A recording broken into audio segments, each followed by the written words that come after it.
T20 squad इस वक्त पर सबसे ज़्यादा चर्चा इसी पर हो रही है और आप भी काफ़ी बारी बोल रहे होंगे कि यार लगे ही हुए हो कुछ कॉन्क्रीट बता नहीं रहे हो। तो उसी कड़ी में एक और अपडेट है, वो है केएल राहुल को लेकर। क्या केएल राहुल की भी अब T20 फॉर्मेट में वापसी होगी? अब ये चीज़ जब आप सुनते हो थोड़ा डर भी लगता है, क्योंकि जब हम कभी कभी कहते हैं यार कि पास्ट एक्सपीरियंसेस बेटर नहीं रहे हैं, तो केएल राहुल के साथ पर्टिकुलरली T20 जो बड़े इवेंट्स रहे वो पास्ट एक्सपीरियंसेस अच्छे नहीं रहे हैं।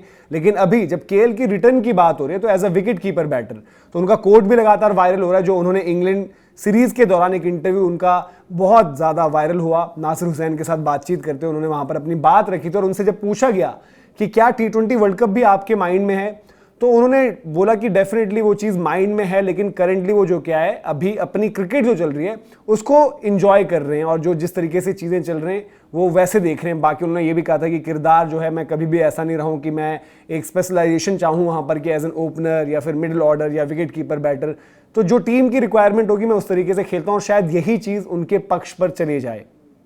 अब अगर बात करें, देखिए मेरिट के बेसिस पर सारी चीज़ों की बात करते हुए तो संजू सैमसन जिनकी आप तस्वीर देख रहे हैं वो आपके नंबर 1 कीपर बनते हैं। लेकिन हमने देखा है कि आप स्क्वाड में एक एडिशनल कीपर भी रखते हो। आपके कीपर को ऐसा नहीं कोई बड़ी इंजरी हो गई, मैच के दौरान ही कुछ हो गया, तो दूसरा कीपर कम से कम विकेट कीपिंग कर लेगा।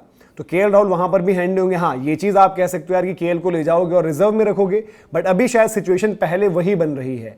केएल ने आईपीएल में भी जो हमने देखा इस बारी टीम चेंज हुई, थोड़ी सी परफॉर्मेंस, तो उनकी आईपीएल में कभी उतना इशू नहीं रहता था, लेकिन अंडर प्रेशर जो आपको याद आएगा कांतारा वाला गेम आरसीबी के अगेंस्ट जिस तरीके की उन्होंने पारी खेली थी, शतक भी उन्होंने लगाया वहां पर और साथ ही साथ चेन्नई के अगेंस्ट ओपन करते हुए बड़ी अच्छी नॉक खेली थी, तो कुछ बढ़िया नॉक्स भी खेली। तो कहीं पर मतलब जो केएल के स्टैंडर्ड्स हैं उस तरीके से उनकी परफॉर्मेंस कुछ कुछ मैचेस में नहीं भी रही। बट ओवरऑल अगर आप सीजन देखेंगे तो केएल राहुल के सीजन हाल फिलहाल के ऐसे ही रहते हैं कि 500 प्लस रन, कभी 600 plus run.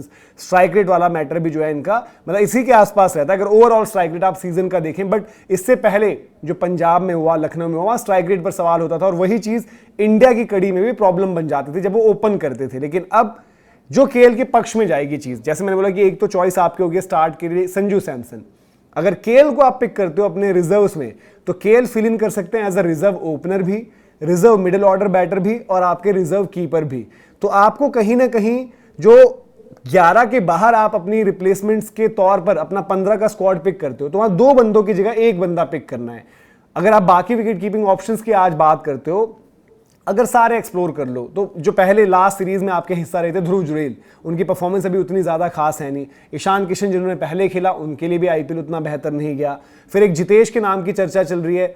T20 world cup में ऋषभ पंत ने खेला, ऋषभ पंत अभी आपको बताया चोटिल भी है और अभी उनका T20 में उनका भी परफॉर्मेंस उस तरीके से नहीं रहा। जितेश को लेकर अगर बात करें तो सिर्फ मिडिल ऑर्डर वाली पोजीशन में खेल सकते हैं। उनका सीजन जो है खत्म होते होते बहुत जबरदस्त रहा, बढ़िया उन्होंने फिनिश किया वहां पर और एज अ फिनिशर अपनी एक पहचान भी बनाई और वहां पर उनके पास रेंज भी है, सारी चीजें हैं। बट संजू सैमसन कर रहे हैं ओपन, अगर वहां पर जरूरत पड़ेगी तो आपको फिर पूरा बैटिंग ऑर्डर जो है छेड़ना पड़ेगा।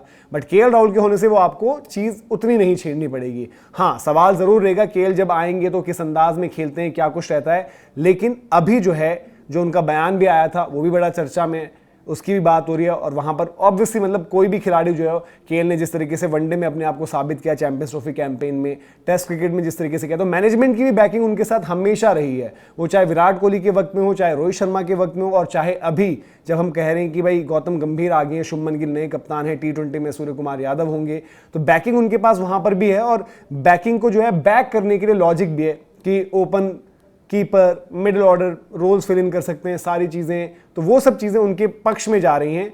लेकिन आपकी क्या राय है, आपको क्या लगता है कि Sanju Samson first wicket keeper अगर हैं तो सेकंड विकेट कीपर कौन होने चाहिए? या फिर आपको लगता है कि मैनेजमेंट तो ऐसा भी कर सकते हैं कि केएल राहुल को ही फर्स्ट विकेट कीपर बना दे, कि उस केस में आपको क्या लगता है कि समीकरण क्या बनेगा प्लेइंग 11 का? कमेंट सेक्शन में आप अपनी राय दर्ज करें। क्या केएल राहुल का जो पहले का जो T20 में जो एक रहा था, एक ऐसा फेज जहां पर काफी बारी वो बड़े मैचेस में, बड़ी सिचुएशन में फंस गए, वो आपको डरा रहा है, या फिर अब आप कॉन्फिडेंट हैं कि केएल राहुल के साथ इंडिया को जाना चाहिए एक रिजर्व कीपर के तौर पर या फिर रिजर्व ओपनर के तौर पर? वो एक अच्छी चॉइस है क्योंकि जब भी मौका लगेगा, नंबर लगेगा, तो आप एक ऐसे बैटर को अंदर ला रहे होंगे जो अब अंतर्राष्ट्रीय क्रिकेट में डिफरेंट सिचुएशंस को डील कर चुका है और कहीं ना कहीं अपना 2.0 दिखा रहा है। और वो ऑब्वियसली वनडे और टेस्ट के बाद यही चाहेंगे भाई कि T20 में भी मैं वो जो सवाल थे सारे के सारे उन पर जो है पूर्ण विराम अब लगा दूं। तो अपनी राय जरूर रखें इस वीडियो पर कमेंट सेक्शन में। अगर पसंद आया हो तो लाइक भी करें, शेयर भी करें और सब्सक्राइब नहीं किया गेम चेंजर्स को तो सब्सक्राइब जरूर करें, साथ ही साथ GCTV को भी सब्सक्राइब करें